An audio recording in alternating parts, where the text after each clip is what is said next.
The hidden terrors of Darth Vader's Super Star Destroyer, the Executor. If the Empire's approach to weaponry could be summed up in one phrase, it would be bigger is always better. That was certainly true when it came to the infamous Imperial Star Destroyers, which cast a large shadow on any planet that they visited. The Star Destroyer was the Empire's go-to ship when it came to intimidation and an open display of power. That, of course, was reinforced with the arrival of the Death Star, which signaled the Empire's total supremacy over the galaxy. But in this time, there would be yet another ship that reached truly terrifying measures. Darth Vader's Executor class Super Star Destroyer. The Executor and its 11 brothers became the tyrants of the stars as they soon arrived on scene. It was truly mind-boggling to the Rebel Alliance that the Empire was able to sustainably build such colossal ships. Ships that could actually function. In today's holocron, we are going to take a look at the Executor and why Vader loved it so much. So much, in fact, that Vader openly decided to make it his home and his home base for the remainder of the Galactic Civil War. But before we fly into the trenches, we have noticed that a few pilots watching our training videos have not yet signed up for recruitment.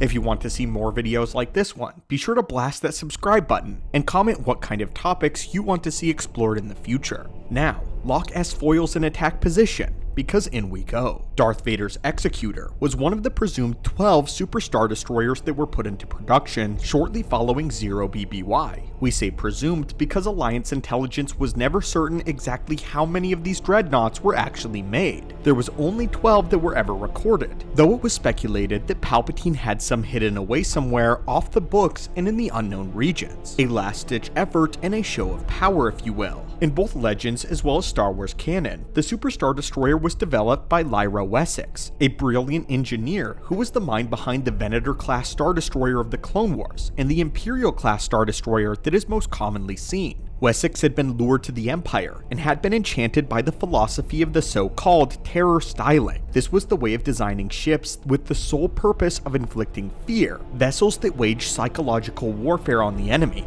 As Grand Moff Tarkin would point out, average people with no concept of militaristic target analysis would be more inclined to surrender at the mere sight of a Star Destroyer because of its immense size. The Rebellion were more willing to take on their regular Star Destroyers though. But Wessex intended to mitigate their courage, doing so through the construction of the Dreadnoughts. Super Star Destroyers were impossibly gigantic, with the actual numerical dimensions we will be exploring in just a moment. The Executor itself was the first of the supers to be put into construction, and at the behest of Darth Vader, the Emperor ensured that it was rushed into production as quickly as possible. This was a direct result of the Death Star's destruction, which ushered in a need for another symbol of power and strength. While perhaps not as potent as the Death Star's threat, the Executor was a terror in its own right, a direct response to the Rebellion. It was so shocking to the galaxy that after the destruction of the Death Star, the Empire was capable of constructing a vessel so large, and in many ways, the Executor became the brand new symbol for Imperial rule. The Executor measured at a titanic 11.8 miles in length from bow to stern. This is equivalent to roughly 12 regular Star Destroyers lined up in a row. The firepower on such a massive ship would clock in at about 5,000 various turbo lasers. But it didn't end here.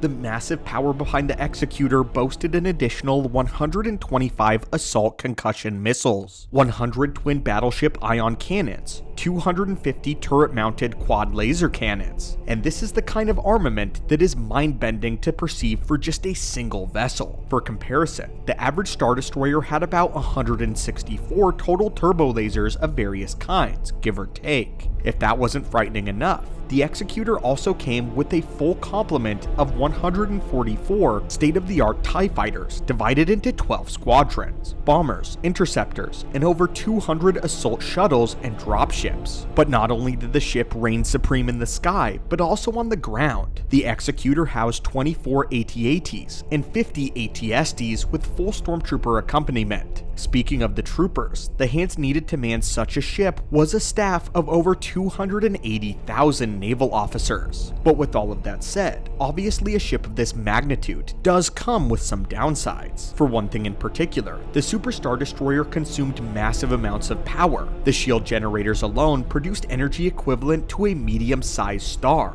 But this would not stop the Dark Lord of the Sith from using it as often as possible. If Vader had the grand resources of the Empire behind him, why not wield it with power and fury? Lord Vader has always been tied to the Executor in one way or another. In Legends, while it was still under construction, Vader used it as a base of operations to train Starkiller in secret, away from the prying eyes of Sidious. Its construction had been secluded as to maintain its secrecy, and it was roughly the size of a metropolitan city. In canon continuity, however, Darth Vader would not acquire the Executor until much later. In the 2015 Darth Vader comic run, which takes place after the destruction of the Death Star, here, Grand Admiral Tag would be in command of the Executor first. Tag himself was a massive supporter of the Super Star Destroyer program, and actually opposed the construction of the Death Star, siding with Thrawn in believing that it was an utter waste of resources. Tag firmly believed that all of the resources funneled into the Death Star could have been used to make countless Super Star Destroyers, and desired to have an entire fleet of them.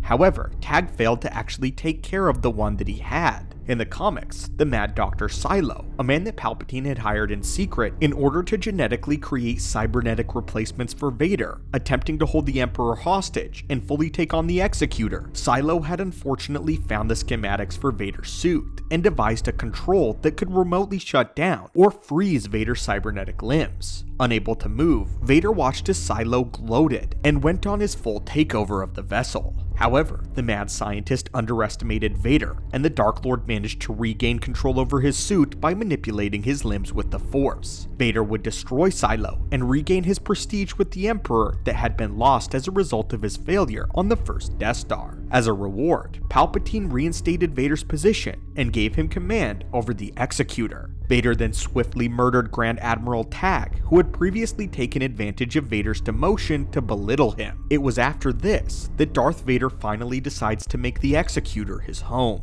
making this his main base as he searched for Luke Skywalker. Even though most of the Supers only existed for around 4 years, they made a huge impact on the war effort. Though the Rebels had gained many capital ships of their own, they were once again unable to meet the Empire on even ground. This kept them as the underdogs until the Battle of Endor, with the ships causing a massive change in how the war was fought. Although the size of the dreadnoughts were impressive, their practicality had been repeatedly called into question. For the average rebel, it had the exact effect that the Empire wanted, as well as why Vader held it in such high esteem. It commanded total fear. But for an experienced tactician, it was nothing more than a large target. Despite having 100 times the armament of a regular Star Destroyer, the Supers had massive blind spots that required the squadron of TIE fighters to defend. Of course, it's well known that the Rebellion had far superior pilots than that of the Empire, and all the Rebels really needed was one exceptionally skilled and experienced pilot to put an end to these technological monsters. And in the end, many Supers fell to the Rebel Alliance. The Executor's awe-inspiring career would come to a fiery finale when a single A-Wing pilot crashed into the bridge, dooming it to collide with the second Death Star. Despite the many flaws though, Vader highly prized his ship because of its distinctive style, power, and presence, as well as its size. Vader was not one for subtlety, and he'd much rather display his strength rather than engage in cheap talk. It was the visual spectacle of the Super Star Destroyer that gave Vader a way to convey his intentions to his prey. But anyway, my friends, what do you think about the Executor? What was your reaction when you saw it for the first time in Empire Strikes Back? Let us know in the comments down below about this massive ship, and how it may have actually been a total failure. Thank you so much for watching the channel today, my friends, and may the Force be with you.